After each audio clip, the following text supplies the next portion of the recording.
जय श्री कृष्णा। प्रिय दर्शकों, आप सभी का स्वागत है हमारे इस YouTube चैनल पर।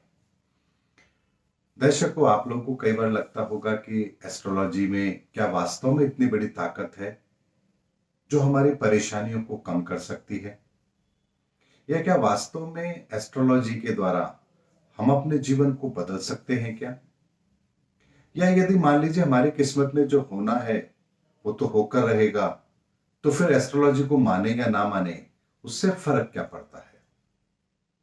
दर्शकों, आज के वीडियो के अंदर मैं आपको बहुत ही साधारण शब्दों में ये बात समझाने का प्रयास कर रहा हूं कि कैसे एस्ट्रोलॉजी आपके जीवन को पूरी तरह से बदलने का काम कर सकती है।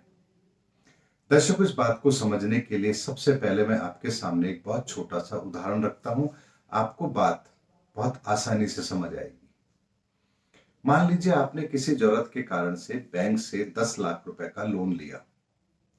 बैंक जब आपको लोन देता है तो वह आपसे कमिटमेंट चाहता है कि आप टाइम पर उसकी ईएमआई चुकाएंगे।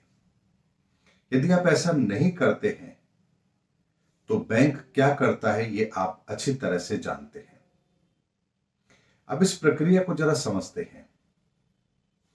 हम भी जाने अनजाने बहुत सारे कर्म अपने जीवन में करते हैं, और जिसके द्वारा हम पाप और पुण्य भी अर्जित करते हैं। ऐसे में जब हम बात करते हैं कि ये तो हमारे पिछले जन्मों का किया हुआ है जिसे हमें भुगतान करना पड़ेगा, तो यह एक बात को समझना पड़ेगा कि जो कर्म हमने पिछले जन्म में किया उसको भोगने के लिए हम बाध्य तो हैं, लेकिन क्या वास्तव में ऊपर वाला इतना बेरहम है कि वो हमें संकटों से घिरा हुआ रखना चाहता है? वो नहीं चाहता है कि हम इन परिस्थितियों से बाहर निकले। ऐसा बिल्कुल भी नहीं है। वो भी ये चाहता है, ऊपर वाला भी, कि हम इन संकटों से बाहर निकले। अपने किए गए पिछले जन्म के गुनाहों को हम जितना जल्दी इस जन्म के अंदर उसका भुगतान कर दें उतना हमारे लिए बढ़िया है। लेकिन ये होगा कैसे?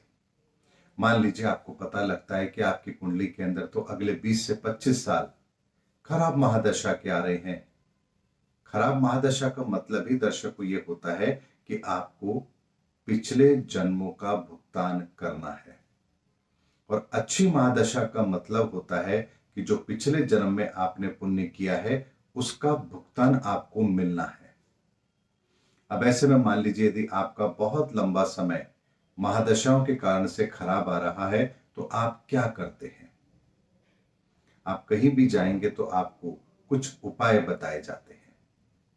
ये उपाय काम कैसे करते हैं, आज मैं आपको यही बता रहा हूं। दर्शकों, जैसे आपने बैंक से लोन लिया, लेकिन यदि आप हर महीने उसकी ईएमआई दे रहे हैं तो बैंक 10 साल तक आपके घर नहीं आएगा ये जानने के लिए कि आप उसका लोन चुकाएंगे या नहीं चुकाएंगे, क्योंकि हर महीने तय समय पर उनकी इंस्टॉलमेंट जा रही है। बैंक 10 साल तक आपको परेशान नहीं करेगा, बल्कि यदि वो समय पर आपने लोन चुका दिया है तो आपका सिबिल भी अच्छा होगा।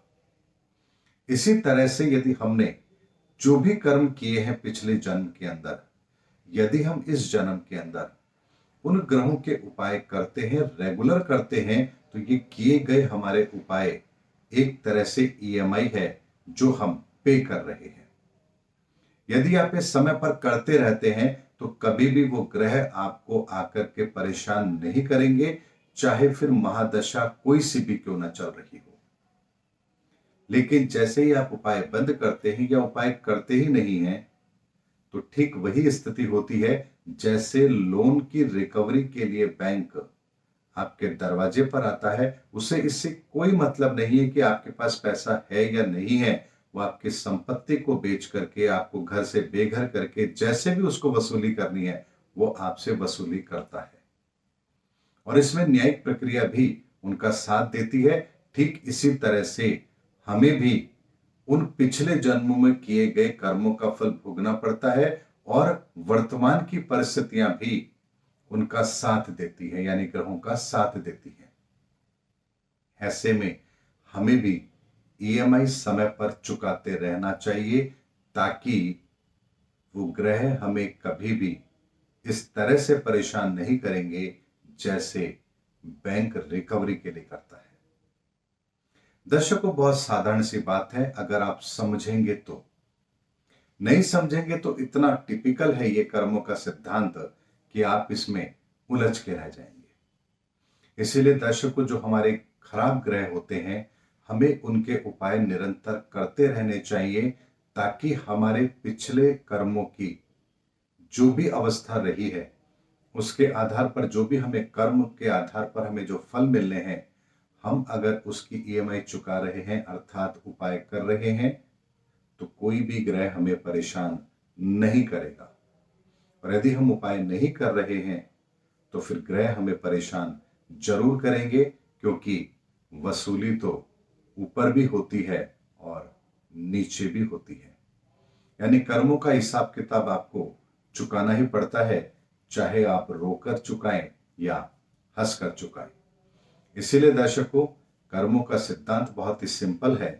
अपने उपाय निरंतर करते चलिए, फिर ये घबराने की, चिंता करने की जरूरत बिल्कुल भी नहीं है आपको कि आपकी महादशाएं आपको कितना परेशान करेंगी कि भी या नहीं करेंगी, क्योंकि आप टाइम पर ईएमआई चुका रहे हैं, तो बैंक वाले आपके घर पर नहीं आएंगे।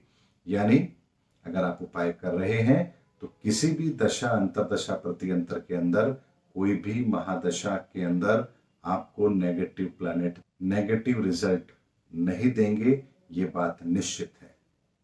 इसलिए इस प्रक्रिया को समझिए और अपनी ईएमआई का भुगतान समय पर कीजिए, अर्थात अपने उपाय रेगुलर कीजिए।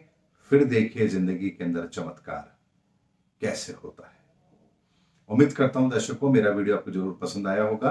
अगले वीडियो में आपसे फिर भेंट होगी, तब तक हमारे चैनल पर बने रहिए। जय हिंद, जय भारत।